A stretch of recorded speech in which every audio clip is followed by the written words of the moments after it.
Net operating income and net income approach കഴിഞ്ഞാൽ അടുത്തതായിട്ട് നമ്മൾ ഡിസ്കസ് ചെയ്യുന്നതാണ് മോഡിഗ്ലാനി ആൻഡ് മില്ലർ മോഡൽ അപ്രോച്ച്. അതേപോലെ തന്നെ അറിയുന്നതാണ് അപ്രോച്ച് എന്ന് പറയുന്നത്. ഈ അപ്രോച്ച് പ്രപ്പോസ് ചെയ്തിരിക്കുന്നത് ഫ്രാങ്കോ മോഡിഗ്ലാനി ആൻഡ് മെർട്ടൻ മില്ലർ എന്ന് പറയുന്ന രണ്ട് പേര് ചേർന്നിട്ടാണ്. They developed capital structure theory in 1958. And approach നമ്മൾ നേരത്തെ പഠിച്ച net operating income and net income അപ്രോച്ചിനോട് ഐഡൻറ്റിക്കലാണ്. അത് ഐഡൻറ്റിക്കൽ ആവുന്നത് എപ്പോഴൊക്കെയാണെന്ന് പറഞ്ഞു കഴിഞ്ഞാൽ ഇവർക്ക് രണ്ട് കേസസ് ആയിട്ടാണ് ഇവരത് തിരിച്ചിരിക്കുന്നത്. When there is no corporate tax and when there is corporate tax. Corporate tax ഉള്ളതും കോർപ്പറേറ്റ് ടാക്സ് ഇല്ലാത്ത സിറ്റുവേഷൻസ് ആണ് ഇവർ പറയുന്നത്. അപ്പോൾ കോർപ്പറേറ്റ് ടാക്സ് ഇഗ്നോർ ചെയ്യുകയാണെങ്കിൽ when there is no corporate tax net operating income approach പോലെയാണ്, അല്ലെങ്കിൽ അതിനോട് ഐഡൻറ്റിക്കലായിട്ടാണ് ഇവർ പറയുന്നത്.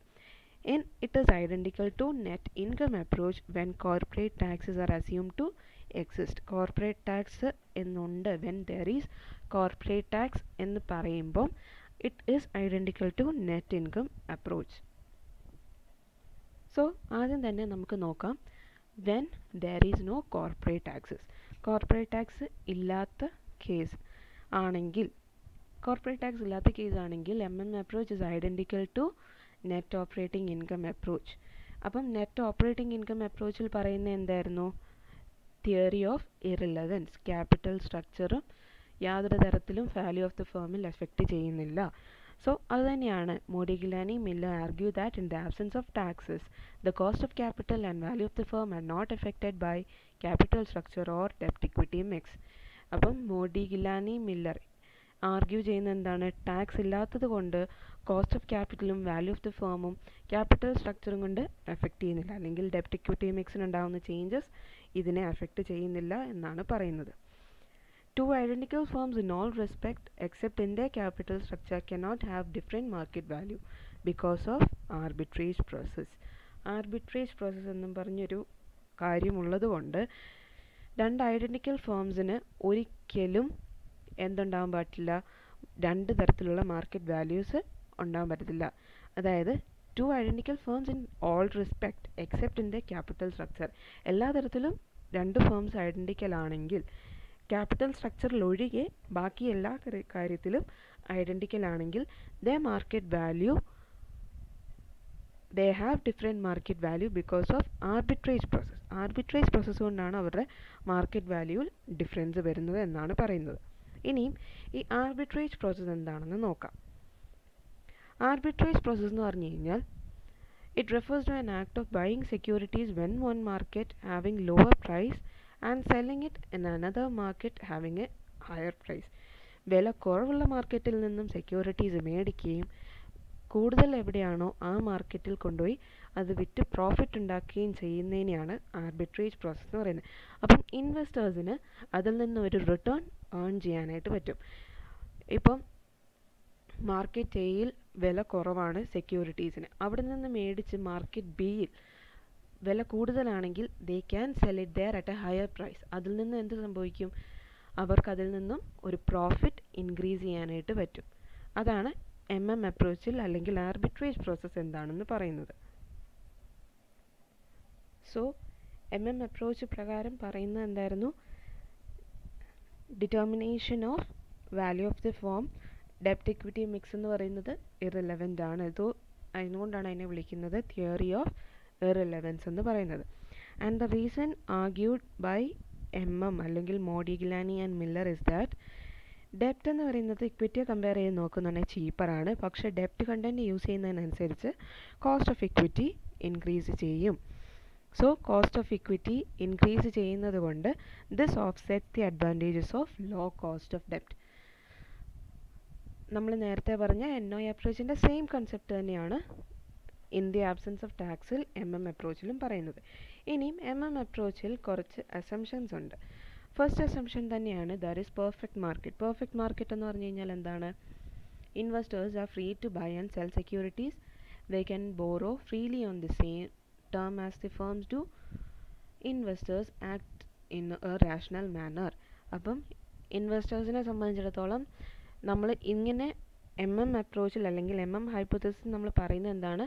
പെർഫെക്റ്റ് മാർക്കറ്റ് ആണെന്നാണ് പറയുന്നത്. പെർഫെക്റ്റ് മാർക്കറ്റ് ആണെങ്കിൽ ഇൻവെസ്റ്റേഴ്സിന് ഈസിലി ആയിട്ട് നമ്മുടെ മാർക്കറ്റിലേക്ക് എൻട്രി ചെയ്യുകയും അവരുടെ സെക്യൂരിറ്റീസ് സെൽ ചെയ്യുകയും ചെയ്യാം. They can borrow freely on the same terms. അവർക്ക് ഫേംസിൻ്റെ അനുസരിച്ച് ഇൻവെസ്റ്റേഴ്സിനും ബോറോ ചെയ്യാം. അതുപോലെ തന്നെ investors act in a rational manner. അപ്പം പെർഫെക്റ്റ് മാർക്കറ്റ് കഴിഞ്ഞാൽ അടുത്ത അസംഷനാണ് no corporate taxes, no transaction cost, dividend pay out ratio അല്ലെങ്കിൽ 100% പേ ഔട്ട് റേഷ്യോ ആണ്. ഏർണിങ്സ് എല്ലാം തന്നെയും ഷെയർ ഹോൾഡേഴ്സിന് 100% ഡിസ്ട്രിബ്യൂട്ട് ചെയ്യും. അവരൊന്നും റീറ്റെയിൻ ചെയ്യുന്നൊന്നുമില്ല. Firms can be grouped into homogeneous risk classes. ഒരേപോലത്തെ റിസ്ക് ക്ലാസസിലേക്ക് നമുക്ക് ഫേംസിനെ ക്ലാസിഫൈ ചെയ്യാൻ പറ്റുമെന്നാണ് പറയുന്നത്. അവർക്ക് ഐഡൻറ്റിക്കൽ റിസ്ക് ക്യാരക്ടറിസ്റ്റിക്സ് ആണ് ഫേംസിനുണ്ടാവുന്നത്. സോ ഇത്രയുമാണ് assumptions regarding approach.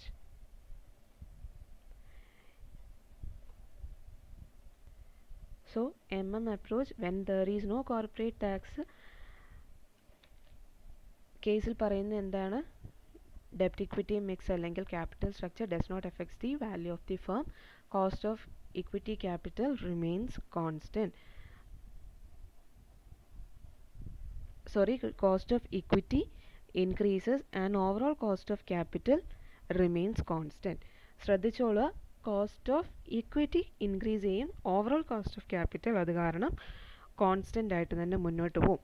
അപ്പം ഐഡൻറ്റിക്കൽ ഫേംസ്, എല്ലാ റെസ്പെക്ട്സിലും ഐഡൻറ്റിക്കൽ ഫേംസ്, ക്യാപിറ്റൽ സ്ട്രക്ചറിൽ മാത്രം ഡിഫറൻസ് ആയിട്ടുള്ള ഐഡൻറ്റിക്കൽ ഫേംസിൽ അവർക്ക് കുറേ നാൾ ഒരേപോലെ തന്നെ മാർക്കറ്റിൽ പിടിച്ചു നിൽക്കാൻ പറ്റത്തില്ല. അവർ ഇക്വിലിബ്രിയം പോയിന്റിലേക്ക് വരുന്നത് അല്ലെങ്കിൽ സെക്യൂരിറ്റീസിൻ്റെ വാല്യൂ ഒന്ന് ഇക്വലൈസ് ചെയ്യുന്നത് എങ്ങനെയാണ്? ആർബിട്രേജ് പ്രോസസ്സിൽ കൂടെയാണ് അവരൊന്ന് market value of the firm equalise ചെയ്യുന്നത്. അപ്പം വില കുറഞ്ഞിടത്തു നിന്നും മേടിച്ച് വിലയുള്ള മാർക്കറ്റിൽ കൊണ്ടുപോയി സെക്യൂരിറ്റി വിൽക്കുകയും ഇൻവെസ്റ്റേഴ്സ് അതിൽ നിന്നും ചെറുതായൊരു ഗെയിൻ അല്ലെങ്കിൽ ഈ ട്രാൻസാക്ഷൻസ് വഴി ഇൻവെസ്റ്റേഴ്സിന് ചെറിയൊരു ഇൻക്രീസ് കിട്ടുന്നതുമാണ് അല്ലെങ്കിൽ ഏൺ ചെയ്യാൻ പറ്റുന്നതുമാണ്. സോ ഇത്രയുമാണ് അപ്രോച്ചിൽ പറയുന്നത്. ഇനി second കേസായ then there are corporate tax which is identical to net income approach.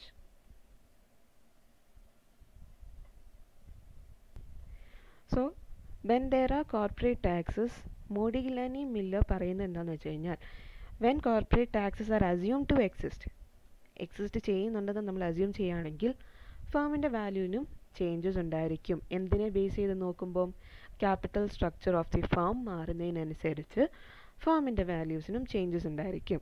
So അതുകൊണ്ടാണ് പറയുന്നത് this theory is similar to net income approach and according to this theory capital structure decision are relevant to the valuation of the firm. അതുകൊണ്ടാണ് approach when there are corporate taxes അതിനെ വിളിക്കുന്ന മറ്റൊരു പേരാണ് theory of relevance എന്ന് പറയുന്നത്. Relevance എന്ന് വിളിക്കാനുള്ള കാരണം എന്താണ്? അവർ വിളിക്കാനായിട്ടുള്ള കാരണം ക്യാപിറ്റൽ സ്ട്രക്ചറിൽ ഉണ്ടാകാവുന്ന ഡെസിഷൻസ് അല്ലെങ്കിൽ ക്യാപിറ്റൽ സ്ട്രക്ചറിൽ ഉണ്ടാകുന്ന changes is relevant to the valuation of the firm. വാല്യൂവിനെ അത് എഫക്റ്റ് ചെയ്യുമെന്നാണ് പറയുന്നത്. Which is similar to net income approach. ഇവരത് പ്രപ്പോസ് ചെയ്യുന്നത് 1963 അതായത് ഫേമിൻ്റെ value will increase or decrease and the cost of capital will increase or decrease with the use of ഡെപ്റ്റ്. ഡെപ്റ്റ് കൂടുന്നതിനനുസരിച്ചിട്ട് മാർക്കറ്റ് വാല്യൂ ഒന്നെങ്കിൽ ഇൻക്രീസ് ചെയ്യുകയോ ഡിക്രീസ് ചെയ്യുകയോ ചെയ്യും. അതേപോലെ തന്നെ ഓവറോൾ കോസ്റ്റ് ഓഫ് ക്യാപിറ്റൽ എന്ത് സംഭവിക്കും? അതിനും ഒരു ഇൻക്രീസോ ഡിക്രീസോ ഉണ്ടാവും. സോ ഇൻട്രസ്റ്റ് എന്ന് പറയുന്നത് ടാക്സ് ഡിഡക്റ്റബിൾ ആണ്. അതായത് നമ്മൾ ടാക്സ് ഒക്കെ കണക്കാക്കുമ്പോൾ അല്ലെങ്കിൽ കമ്പ്യൂട്ട് ചെയ്യുമ്പോൾ ഇൻട്രസ്റ്റ് ഓൺ ഡിബെഞ്ചേഴ്സ് അല്ലെങ്കിൽ interest on long term loans എന്ന് പറയുന്നത് ഒരു എക്സംഷൻസ് അല്ലെങ്കിൽ ടാക്സ് ഡിഡക്റ്റബിൾ ആയിട്ടുള്ളൊരു കാര്യമാണ്. പക്ഷേ ഡിവിഡൻഡ് എന്ന് പറയുന്നത് ഒരിക്കലും ടാക്സ് ബെനിഫിറ്റ് കിട്ടുന്നതല്ല. So dividend is not deductible and cost of ഡെപ്റ്റ് is lesser than cost of equity. Thus, due to existence of tax, the overall cost of capital of a levered firm will be lower than that of an unlevered firm. അതാണ് പറയുന്നത്. Tax ഉള്ളത് കൊണ്ട് interest deductible ആണ്. അതുകൊണ്ടാണ് പറയുന്നത് ഒരു levered firm എന്ന് പറഞ്ഞു കഴിഞ്ഞാൽ ഡെപ്റ്റ് ഉപയോഗിക്കുന്ന ഒരു ഫേമിനെ സംബന്ധിച്ചിടത്തോളം ഡെപ്റ്റ് ഉപയോഗിക്കുന്ന ഫേമിൻ്റെ വാല്യൂ അല്ലെങ്കിൽ ഡെപ്റ്റ് ഉപയോഗിക്കുന്ന ഫേമിൻ്റെ ഓവറോൾ കോസ്റ്റ് ഓഫ് ക്യാപിറ്റൽ എന്ന് പറയുന്നത് എന്തായിരിക്കും? Will be always lower than unlevered firm. ഓർത്തോളം നമുക്ക് രണ്ട് ഫേംസ് ഉണ്ട്. ഒരു ഫേമിൽ ഡെപ്റ്റ് ഉപയോഗിക്കുന്നു, മറ്റൊരു ഫേമിൽ ഡെപ്റ്റ് ഉപയോഗിക്കാതെയാണ് ക്യാപിറ്റൽ സ്ട്രക്ചർ നിശ്ചയിച്ചിരിക്കുന്നത്. So theory according to when there is corporate tax exist ചെയ്യുന്ന സാഹചര്യത്തിൽ ലിവേർഡ് ഫേമിൻ്റെ കോസ്റ്റ് ഓഫ് ക്യാപിറ്റൽ അല്ലെങ്കിൽ overall cost of capital is less than unlevered firm. ഡെപ്റ്റ് ഉപയോഗിക്കുന്ന ഫേം ആണെങ്കിൽ അവരുടെ overall cost of capital less ആയിരിക്കും. കാരണം എന്താണ്? ടാക്സ് ഉണ്ട്. ടാക്സ് ഉണ്ടെങ്കിൽ അവിടെ ഇൻട്രസ്റ്റ് ഡിഡക്റ്റബിൾ ആണ്. സോ ലിവേർഡ് ഫേമിൻ്റെ ഓവറോൾ കോസ്റ്റ് എന്ന് പറയുന്നത് will be less than unlevered firm. Therefore, value of livered firm will be more than that of unlivered firm if both the firms are identical in all respect. നിങ്ങളൊന്ന് ആലോചിച്ച് നോക്കുക. ഡെപ്റ്റ് ഉപയോഗിക്കുന്ന ഫേമിൻ്റെ overall cost of capital കുറവാണ്. Overall cost of capital കുറവാണെങ്കിൽ അതിൻ്റെ value എപ്പോഴും എന്തായിരിക്കും? അതിൻ്റെ വാല്യൂ എപ്പോഴും കൂടുതലായിരിക്കും. സോ ആ ഒരു കണക്ഷൻ മനസ്സിലാക്കി പഠിക്കുക. If the overall cost of capital declines, value of the firm increases. അപ്പം ഡെപ്റ്റ് ഉപയോഗിക്കുന്ന കമ്പനി ആണെങ്കിൽ overall cost of capital will be less than compared to those firms which does not uses the debt. So overall cost of capital of a levered firm is less, so the value of the firm increases. Value of the levered firm increases as compared to unlevered firm. ഇതാണ് അപ്രോച്ചിൽ corporate tax exist ചെയ്യുകയാണെങ്കിൽ പറയുന്നത്. So if a firm uses ഡെപ്റ്റ് the cost of capital will decline and market value will increase. കാരണം എന്തായിരിക്കും? Cost of capital കുറയാനായിട്ടുള്ള കാരണം interest charges tax compute ചെയ്യുമ്പോൾ deductible ആണ്. സോ ഡെപ്റ്റ് എന്ന് പറയുന്നത് എപ്പോഴും എന്താണ്? ചീപ്പർ സോഴ്സ് ആണ്. അവരടയ്ക്കുന്ന ഇൻട്രസ്റ്റിനെ ടാക്സ് ഡിഡക്റ്റബിൾ ആവുന്നത് കൊണ്ട് അല്ലെങ്കിൽ ടാക്സ് ബെനിഫിറ്റ് കിട്ടുന്നത് കൊണ്ട് ഡെപ്റ്റ് is always a cheaper source. അപ്പം ഡെപ്റ്റ് ഉപയോഗിക്കുകയാണെങ്കിൽ ഓവറോൾ കോസ്റ്റ് ഓഫ് ക്യാപിറ്റൽ കുറയും. ഓവറോൾ കോസ്റ്റ് ഓഫ് ക്യാപിറ്റൽ കുറയുകയാണെങ്കിൽ market value of the firm increase ചെയ്യും. ഇതാണ് അപ്രോച്ചിൽ when there are corporate tax. ഇനി ഇതിൻ്റെ കമ്പ്യൂട്ടേഷനാണ് പറയുന്നത്. കമ്പ്യൂട്ടേഷൻ പറയുന്നുണ്ട് വാല്യൂ ഓഫ് അൺലിവേർഡ് ഫേം, അതായത് ഡെപ്റ്റ് ഉപയോഗിക്കാത്ത ഒരു ഫേമിൻ്റെ മാർക്കറ്റ് വാല്യൂ കണ്ടുപിടിക്കാനായിട്ട് EBIT by overall cost of capital into 1 - T. നമുക്കറിയാം എബിറ്റ് എന്ന് പറഞ്ഞാൽ ഏർണിങ്സ് ബിഫോർ ടാക്സ്, ടാക്സ് എന്ന് പറഞ്ഞാൽ ടാക്സ് റേറ്റ്. ഇനിയും ലിവേർഡ് ഫേം എന്ന് പറയുമ്പം അതിൻ്റെ value of unlevered firm plus tax rate into debt. ഈ ഒരു ഇക്വേഷൻ സോൾവ് ചെയ്ത് കഴിയുമ്പം നമുക്ക് എന്ത് കിട്ടും? അപ്രോച്ച് പ്രകാരം കമ്പ്യൂട്ട് ചെയ്യാനായിട്ട് പറ്റും. ഇനിയും ഒരു ക്വസ്റ്റ്യൻ നോക്കാം. There are 2 firms identical in all terms except A doesn't use any debt, B uses 2,50,000 6% debentures. അപ്പോൾ 2 firms ഉണ്ട്, എയും ബിയും. എയിൽ ഡെപ്റ്റ് ഒന്നും യൂസ് ചെയ്യുന്നില്ല, ബിയിൽ 2,50,000 ഡിബഞ്ചേഴ്സ് യൂസ് ചെയ്യുന്നുണ്ട്. 2 ഫേംസിനും എബിറ്റ് എന്ന് പറയുന്നത് 75,000 ആണ്. ഇക്വിറ്റി ക്യാപിറ്റലൈസേഷൻ റേറ്റ് 10% ആണ്. ടാക്സ് 50% ആണ്. എയുടെയും ബിയുടെയും വാല്യൂ കണ്ടുപിടിക്കണം.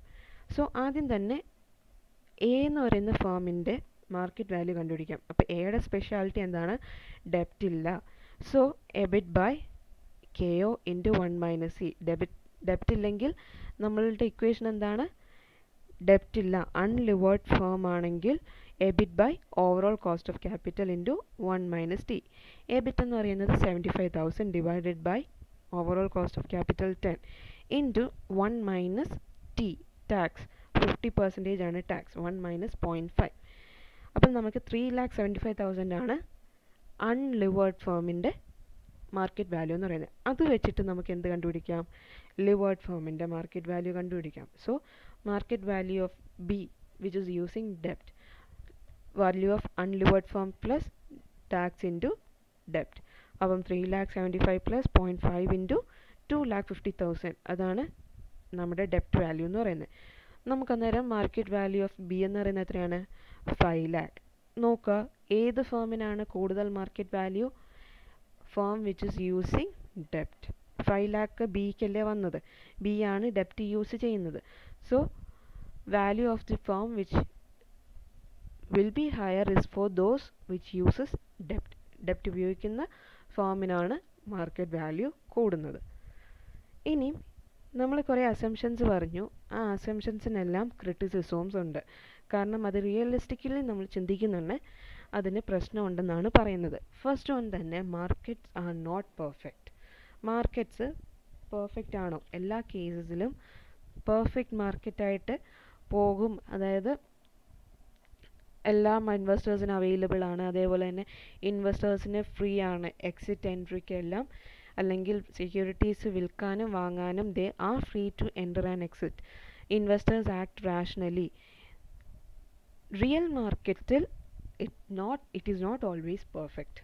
നമുക്ക് അസ്യൂം ചെയ്യാൻ പറ്റും, പക്ഷേ റിയലിസ്റ്റിക്കായിട്ട് ചിന്തിക്കുമ്പോൾ ഈ വക കാര്യങ്ങൾ നടക്കണമെന്ന് നിർബന്ധമില്ല. അതേപോലെ തന്നെ ഇൻഡിവിജ്വൽസിന് ഹയർ റേറ്റ് ഓഫ് ഇൻട്രസ്റ്റ് ആയിരിക്കും. നമ്മൾ അസംഷനിൽ പറഞ്ഞു ഫേംസിനും ഇൻഡിവിജ്വൽസിനും ഈക്വൽ റേറ്റ് ഓഫ് ഇൻട്രസ്റ്റ് ആണ്, പക്ഷേ rate of interest is not same for individuals. അതിന് വ്യത്യാസം. ആക്ച്വൽ പ്രാക്ടീസിൽ അത് പോസിബിൾ അല്ല. കാരണം ഫേംസിന് എന്ത് ചെയ്യാം, അറ്റ് എ ചീപ്പർ റേറ്റിൽ നമുക്ക് ബോറോ ചെയ്യാനായിട്ട് പറ്റും as compared to an individual. So ഇൻഡിവിജ്വൽസിന് എപ്പോഴും ഹയർ റേറ്റ് ഓഫ് ഇൻട്രസ്റ്റ് ആയിരിക്കും. തേർഡ് വൺ പറയുന്നത് പേഴ്സണൽ ലിവറേജും കോർപ്പറേറ്റ് ലിവറേജും തമ്മിൽ നോക്കുന്നുണ്ട്. റിസ്ക് ഡിഫറെൻ്റ് ആയിരിക്കും. അപ്രോച്ചിൽ the risk associated with personal leverage and corporate leverage assume ചെയ്യുന്നത് സെയിം ആണെന്നാണ്, പക്ഷേ ഡിഫറെൻ്റ് ആണ്.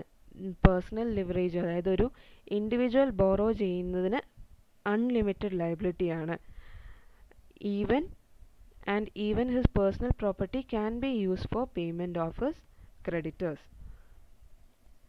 കാരണം എന്തായിരിക്കും, ഒരു കോർപ്പറേറ്റ് ആണ് ബോറോ ചെയ്യുന്നതെന്നുണ്ടെങ്കിൽ it will be limited only to the extent of his proportionate share holding. അയാൾക്ക് എന്തുമാത്രം ഷെയർ ഹോൾഡിങ്സ് അതിനകത്തുണ്ടോ അത്രമാത്രം ആ ഫേമിന് വേണ്ടി അയാൾ ലയബിലിറ്റി ഏറ്റെടുത്താൽ മതി.